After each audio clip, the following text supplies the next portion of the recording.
Hi, it's Robbie from Southern California. I'm going to talk about hummingbirds on where are they? Or are they with you? Or what in the world did they do this year?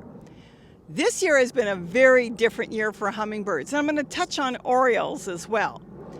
First of all, what they did this year is they disappeared. If you remember in the beginning of the year, normally I would have tons of them and they all disappeared. They went for the super bloom. They went out into the deserts and the hills and everywhere that all those flowers were blooming. What they did there, I personally do not know because it was a very different year. When they came back, and they did, oh, by gangbusters. I went from giving out a half a gallon to a gallon a day to giving out 3 gallons again. They didn't nest like they normally do. You would see them going all over the garden and collecting all this sow thistle and building and going and collecting cobwebs, not insects, but the cobweb itself. They didn't do it this year. So I don't know if they were nesting where the super bloom was or what they were doing. It'll be very interesting for the beginning of 2024 on what they're going to do because their behavior was, I'm going to have to say, a complete flip, completely different. They came back, but very few nests. We found a couple. You saw them early on in some of our videos, but not like they usually come in. And they nest all over the house and they nest all over the trees around here, and they just didn't do that. But let's talk about real quick now what's going on. A few of you have told me that they're disappearing. They may be. We're now in September, the first week of September. Now, let me tell you what has disappeared. As of September 1st, which is 2 weeks early, the Orioles, both the bullocks and the hoodeds, have disappeared. Now, let me reframe that a little bit and explain what's really going on. September 1st, I noticed the numbers completely diminished on them. I had dozens of Orioles out the window by my kitchen, feeding and intermingling with the hummingbirds because they were waiting for food.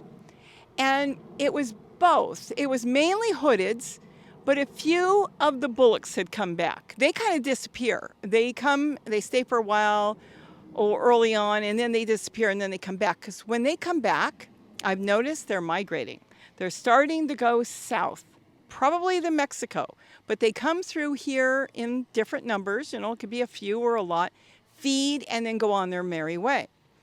So as I was saying, September 1st, I saw no more adult colored Orioles from the hooded species. I saw no more bullocks at all. So they have taken off and they're going wherever they're going to go. They're on their way. Now I have seen the occasional uncolored ones. I do believe that most of those were young ones, but they weren't from here. And the reason I know they weren't from here is you would see them sit out in the trees and look and see what the hummingbirds are doing, and then come in, inspect the feeders, and go to the ones that they want, feed, and then leave. Which means they were passing through the sky, saw the hummingbirds congregating around because that's how they're going to maneuver through the trees and the people's houses looking for feeders because they're looking at the hummingbirds. They feed and they leave. As of today, I haven't seen any. 1 week in, I did not see a single one. I did see 1 or 2 yesterday, but so far none today. That's not saying I won't see any more, because as they're passing through, they're going to feed. They may stay for a day or two, fill up, gain some weight, and then take off. So I'm going to say, as of the first week of September, the Orioles are gone. And that, again, like I said, is early because they normally come in the middle of March, and then they normally leave in the middle of September. So they left 2 weeks early. Does that mean our weather's going to be bad? Do they know something we don't know, or do they know there's food someplace else that they want? Because they do the same thing as far as feeding, like hummingbirds. They look for nectar and pollen in flowers. They eat fruit. There's a lot of things they eat. And if it's going to be too cold here in the winter, they won't find enough food. So that's why they're not here in the winter. So I don't know. As far as the hummingbirds, I have noticed a change. They went from feeding 2 to 3 gallons a day to now I'm feeding more like 3.5 gallons. And I see the larger numbers coming in the early morning and then late evening. So they're foraging. As you can see, it's beautiful. We've had cool weather. Yesterday morning, up until noon, it was like 66 degrees. That's really cool for fall. We're still in summer, really. And then today, We're like 92, so go figure. We jumped from having a cooler day yesterday. It did heat up a little bit during the afternoon, but nothing like today. And we're going to be hot for the next few days. We normally here in Southern California are hot through fall, sometimes hotter in the fall than we are in the summer, especially here in this area. So I think the hummingbirds are on the move. A few of you from Florida told me you had a whole bunch and they're gone.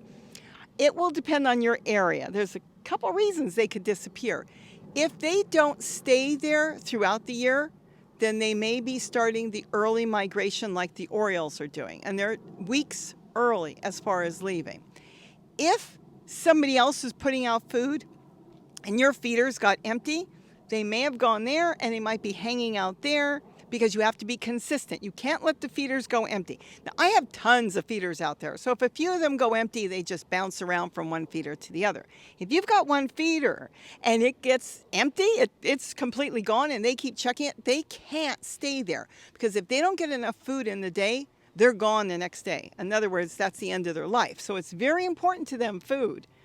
So that could be another reason. So keep that in mind if you're feeding hummingbirds. It's good to have more than one feeder out. So this way it never goes empty. They have to know and be depending on you to have food out. Because if they can't have that security of constant food source, they will find another source. I just found out recently somebody else around here has got a ton of feeders out and they've got a lot of birds too.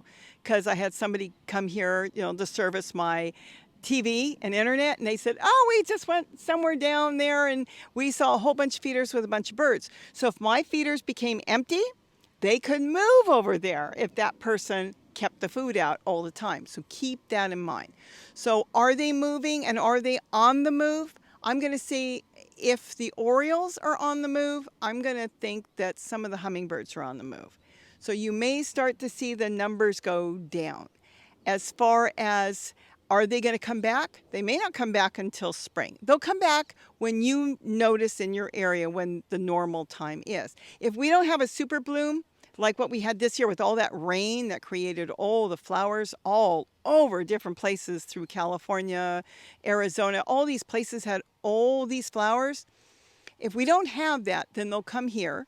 They'll set up to go to nest, and then they'll stick around in this area here. We have tons of them, and they'll go to nest, and you'll have them in your area if you've got an area where they come in. So they are on the move, I believe. I believe they are starting to migrate. They'll be heading south. So if they're way up north, you're going to start to see less and less of them. And that is absolutely normal. Now, some of you have snow, and some of you have noticed that you've had residents that stay. That's great. Make sure you keep feeders out. Keep them up against the house or someplace that's kind of warm so they don't freeze.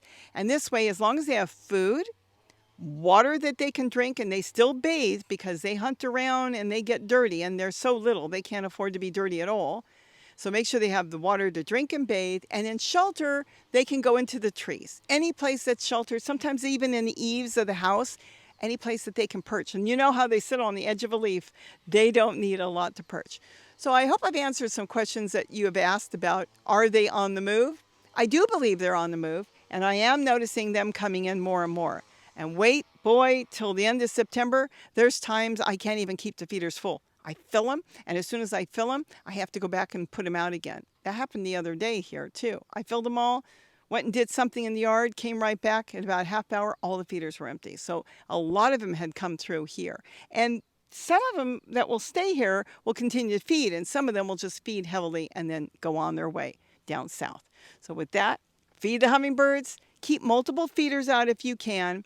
And if you're going to start freezing soon, think about ways of keeping the formula, the nectar. Well, I make my own nectar, but keeping it from freezing because they need to have access to food at all times. Remember, they eat the nectar that gives them energy for them to forage and look for little insects as well as pollen from trees and plants.